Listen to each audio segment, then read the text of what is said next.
welcome everybody. Thanks for joining us here in Hong Kong at the luxurious Prosperity Millennium Studios. Thank you for having me. And for another breakfast brief with the Asia Pacific region. So today we've got Trina Leberer, our new Pacific Division Director, and very excited to talk today about Micronesia, Melanesia, and all things oceans.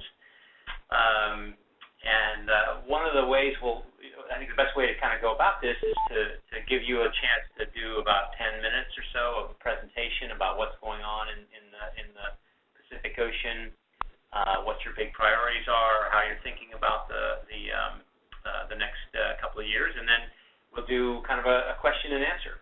So let's kick that off and make sure I think everybody can hear us, and raise your hands or whatever if you can't. Stevie and Brett will help fix anything that goes wrong in the meantime. But we'll switch over, I think, to the PowerPoint, and then we'll switch back to a video feed with just you and me. Okay, that sounds good.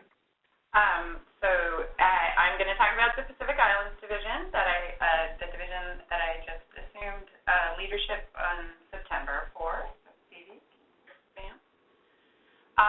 And we have been, our history in the region, we have the long TNC history, but we've been 25 years in the Asia Pacific, and we started in Palau, and we'll be having a gala event in Palau in January to celebrate. You guys know the rest of TNC history of 35 countries, 600 scientists, and we're a trusted partner. So why the Pacific? Well, the Pacific Ocean is a third of the globe. We have amazing biodiversity and ecosystems.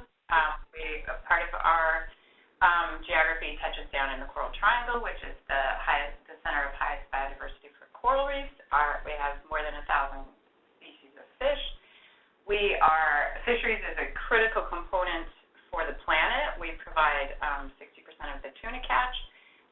Climate change touches down in the islands very deeply. It's an existential threat for many of our islands. And development, things like the mining industry, palm oil, are big threats to forests and marine ecosystems as well. So you can see that the Asia Pacific is critical to conservation. Amy helped me put this PowerPoint together, so it's a bit for external audiences as well, and I don't need to tell this audience these amazing facts and how diverse we are in the Asia Pacific. And the Pacific side of the Asia Pacific is, although we have smaller populations, we have abundant resources. And I just realized, Charles, you came up with this slide of trying to show how much the big threats for the Pacific resources. There's a lot of people in this region that are depending on those resources, both in sustainable and unsustainable ways, and we're going to try to shift it to more sustainable ways. So where we work specifically in Micronesia, we first began in Palau. We also work in the Federated States of Micronesia. We work in the U.S. territory of Guam and the U.S. Commonwealth of the Northern Mariana Islands and the Republic of the Marshall Islands. And currently in Melanesia, we work in Papua New Guinea and Solomon Islands, and we're exploring opening a program in New Zealand. So Amy helped me pull this together, and I apologize if people are looking for their faces and they don't see them. We will continue to build the team, but this is our Pacific team with amazing folks across the region. So how we work, we've several years back, many of the governments we work with entered into big regional commitments, and so we've tried to orient our work around that because it showed very strong leadership and political will. So the first of the big ocean challenges was the Micronesia Challenge in 2006, and following shortly thereafter was the Coral Triangle Initiative, and both of them are a great way to help us organize our work and help to support the work of the governments and communities. So why TNC in this region? We have long relationships. We have relationships with the highest levels of government, with community leaders. We're known for and respected for bringing science and really applied tools that are very effective to the work on the ground. We've done a lot of capacity building. We've built lots of partner organizations and helped to improve the skills of leadership, improve the skills of managers, and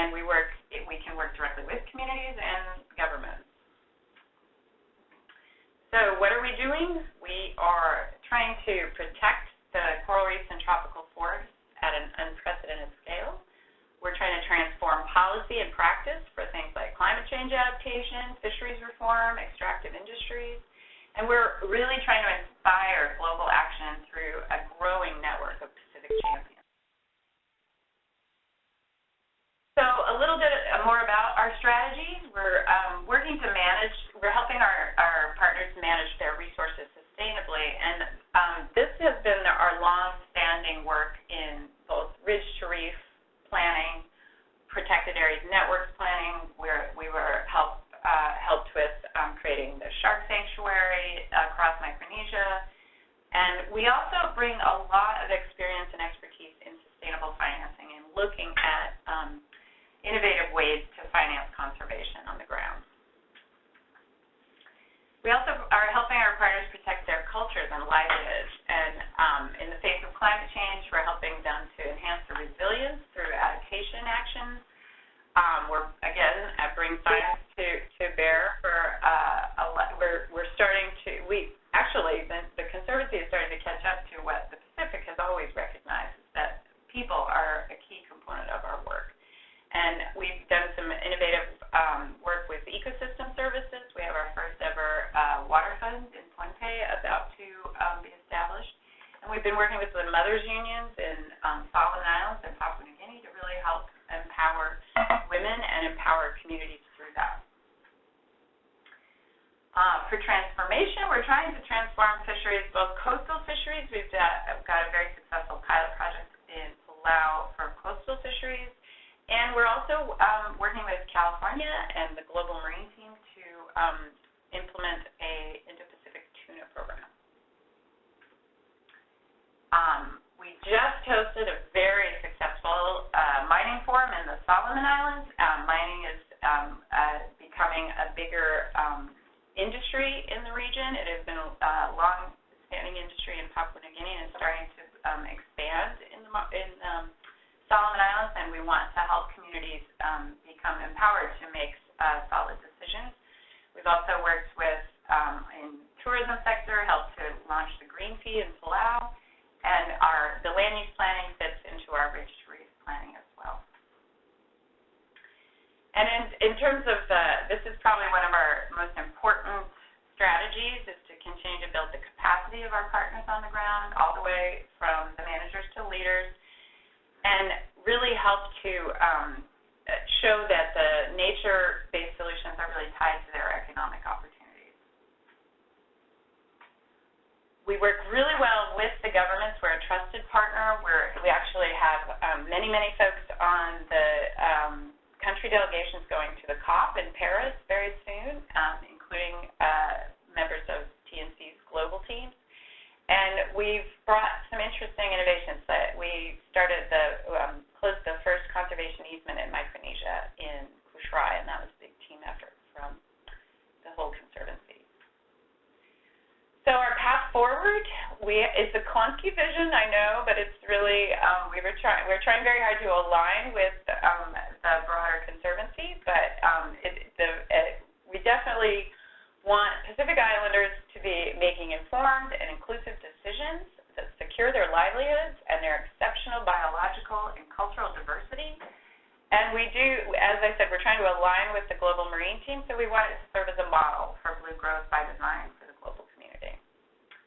And last slide, just some super quick highlights, although I think we'll cover these in the questions, but the government of Palau, the president, and the legislature have passed the Palau National Marine Sanctuary and have asked the Conservancy to help to reform and stand up a domestic fishery that will fit within 20% of the EEZ as it ramps up over the next 5 years. We are working with the locally managed marine areas networks in Solomon Islands, where we've demonstrated that you can take very limited and infrequent take of resources so that communities benefit economically, but the resources are we're still achieving our objectives. And we just worked with the marketing folks to launch a super successful Sea Turtle Champion, being a Sea Turtle Hero program, and we've raised the